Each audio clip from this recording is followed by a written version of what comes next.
merungkatkan Kiai Imam hanya dengan kitab Abnaul Imam saja atau ada kitab yang lain? Banyak, kan saya sudah katakan banyak untuk merungkatkan tesis Kiai Haji Imaduddin. Saya tidak memiliki hanya sebatas satu referensi. Saya menghadirkan 102 sumber referensi di dalam mensahihkan nasab Ba'alwi. Sementara Kiai Haji Imad di dalam tesisnya hanya bersumber dari tidak lebih dari 30 jumlah kitab ke bawah. Katanya kitabnya Tengku ada 100 berapa? 102 kitab untuk mempertahankan 102 kitab.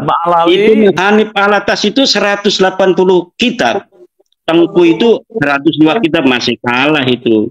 Kalau dia ada kitab abad ke-5, ke-6, ke-7, semalam itu sudah dikatakan kepada Dr. Ribut. Tetapi kenapa tidak mengatakannya? Karena hanya Abnaul Imam yang dia punya kitab palsu itu. Pak Imaduddin, apakah dia imam ahli nasab yang berani memaudukan atau memalsukan sebuah naskah tanpa mampu memberikan bukti yang akurat? Oleh sebab itu, di dalam antitesis saya mempertanyakan kepada Imaduddin, mampukah Kiai Haji Imaduddin untuk menghadirkan manuskrip asli tanpa tahqiq terhadap kitab Abnaul Imam? Tadi malam bahwa ada 102 kitab untuk merungkatkan tesisnya Kiai Imad. Ini bagaimana Kiai Imad? Dan juga Kiai Imad harus mempertanggungjawabkan mana ini manuskrip aslinya ini. Manuskrip aslinya Abnaul Imam itu Kiai Imad harus menghadirkan. Lah, nggak bisa saya menghadirkan. Dia yang mencetak dari ruang hampa, dia yang harus menghadirkan. Kita ini membaca orang yang hidup di tahun 2021 kan, itu Yusuf Jamulail itu hidupnya 2021, meninggal baru dia itu. Kemudian mengaku menemukan kitab yang namanya Abnaul Imam dari ruang hampa tanpa menghadirkan manuskripnya. Kemudian diasosiasikan ulama yang ada di abad ke-5 yang namanya Yahya Abul Muammar Toba 478 Hijriah, yang harus memberikan bukti bahwa dia mencetak itu berdasarkan sebuah manuskrip itu dia, bukan saya. Mana itu Yusuf Jamulail? Kalau udah meninggal, kan dia udah meninggal, diberitakan di internet. Mungkin ada anaknya, mungkin ada muridnya. Kan Jamulail di Indonesia juga ada. Silakan itu Jamulail yang ada di Indonesia, Bel itu keluarga Yusuf Jamulail yang ada di Riyadh. Mana manuskrip Abnaul Imam? Kita serahkan, kita tunjukkan kepada Kiai Imam. Kita akan lihat bersama-sama itu manuskripnya. Saya yakin tidak ada manuskripnya, kecuali malam ini dia dengarkan saya ngomong ini, mulai ditulis itu.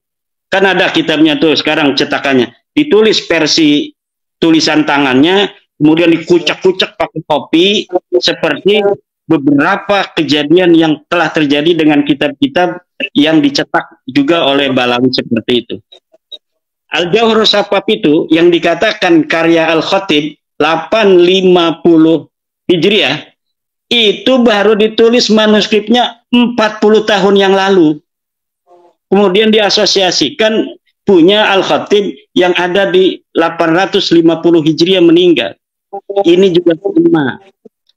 Tetapi kalau Abnaul Imam ini mereka belum punya versi tulis tangannya mereka itu. Nggak sempat kali, nggak ada yang seperti 20 tahun lalu ada yang suka nulis. Katanya kitabnya Tengku ada 100 berapa? 102 kitab untuk mempertahankan Ba'alawi dan siap 7 hari 7 malam diskusi dengan Hanif Alatas yang ada 180 kitab. Hanif Alatas itu 180 kitab. Tengku itu 102 kitab, masih kalah itu. Kalau dia ada kitab abad ke-5, ke-6, ke-7, semalam itu sudah dikatakan kepada Dr. Ribut. Tetapi kenapa tidak mengatakannya? Karena hanya Abnaul Imam yang dia punya kitab palsu itu. Kenapa misalnya? Sebenarnya saya ini dilarang oleh banyak teman-teman untuk menanggapi Tengku Qori. Tetapi saya kira kalau tidak ditanggapi itu nanti masyarakat awam itu akan mengira apa yang dinarasikan Tengku itu betul gitu.